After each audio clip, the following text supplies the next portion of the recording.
நிலக்கோட்டையில் கைரேகை சட்டத்தை எதிர்த்த பெருங்காமநல்லூரில் நடந்த துப்பாக்கிச் சூட்டில் உயிர் நீத்த தியாகிகளுக்கு மெழுகுவர்த்தி ஏந்தி அஞ்சலி செலுத்திய பழங்குடியினர். திண்டுக்கல் மாவட்டம் நிலக்கோட்டையில் ஆதி பழங்குடியினர் மற்றும் நாடோடி மக்கள் சார்பாக மதுரை மாவட்டம் பெருங்காமநல்லூரில் 1920 ஏப்ரல் 3ஆம் தேதி நடந்த ஆங்கில அரசு அடக்குமுறை சட்டத்தை எதிர்த்து கைரேகை சட்டம் எங்கள் இன மக்களுக்கு பொருந்தாது என கோரிக்கை வைத்து பேச்சுவார்த்தை நடத்திய போது கண்மூடித்தனமாக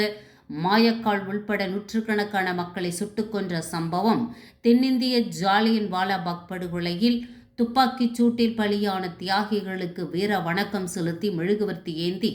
அஞ்சலி செலுத்தினர். இந்நிகழ்ச்சியில் தன்னரசு முன்னேற்றக் கழக நிறுவனர் கிருபாகரன், நிலக்கோட்டை PKF மாநில பொதுச் செயலாளர் ராஜாராம், மாநில பொருளாளர் இளங்கோ, வைகை அறக்கட்டளை நிறுவனர் அண்ணாதுரை, அகில உலக புலம்பெயர்ந்தோர் குற்ற பழங்குடியினர் மத்திய ஒருங்கிணைப்பாளர் புத்தரசன், சமூக ஆர்வலர் காசிமாயன், 130 பிரிவு 70,000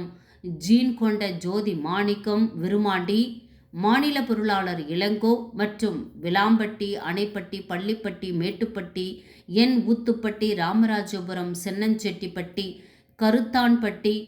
நிலக்கோட்டை மற்றும் மகளிர் அணி நிர்வாகிகள் 200க்கும் மேற்பட்டவர்கள் கலந்து கொண்டனர். நியூஸ் 21 செய்திகளுக்காக செய்தியாளர் நிலக்கோட்டை ரமேஷ்.